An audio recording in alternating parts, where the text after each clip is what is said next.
Club football আর বিশ্বকাপ বাছাই পর্বের ব্যস্ত সূচির কারণে কয়েক দফায় পেছানো হয়েছিল ফিনালিসিমা। দক্ষিণ America football championship, Copa America আর ইউএফা ইউরো চ্যাম্পিয়নশিপ জয়ী দলের মধ্যে অনুষ্ঠিত হয় এক ম্যাচের এই ট্রফির লড়াই।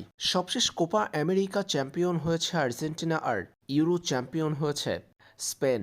তাই আর্জেন্টিনা আর স্পেনের মধ্যে অনুষ্ঠিত হবে ফিনালিসিমা। ফিফার পরবর্তী উইন্ডো মার্চে, নতুন বছর অর্থাৎ ২০২৬ সালের মার্চে ফিফার পরবর্তী উইন্ডো, আর মার্চের উইন্ডোতেই অনুষ্ঠিত হতে যাচ্ছে ফিনালিসিমা ম্যাচ। ২০২৬ বিশ্বকাপের আগে আরও এক ট্রফির লড়াইয়ে মাঠে নামবে বিশ্বকাপের দুই হট ফেভারিট দল আর্জেন্টিনা ও স্পেন।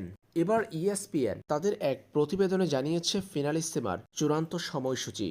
মার্চে ফিফার পরবর্তী উইন্ডোতে অনুষ্ঠিত হতে যাচ্ছে ফিনালিসিমা ম্যাচ। মার্চের সেই উইন্ডোতে আর্জেন্টিনা নিজেদের দ্বিতীয় ম্যাচটাই খেলবে স্পেনের বিপক্ষে। কাতারের দোহাতে আল লুসাইল স্টেডিয়ামে আগামী ২৭ মার্চ অনুষ্ঠিত হবে আর্জেন্টিনা স্পেনের মধ্যকার ফিনালিসিমা ম্যাচ, এমনটাই জানিয়েছে ইএসপিএন।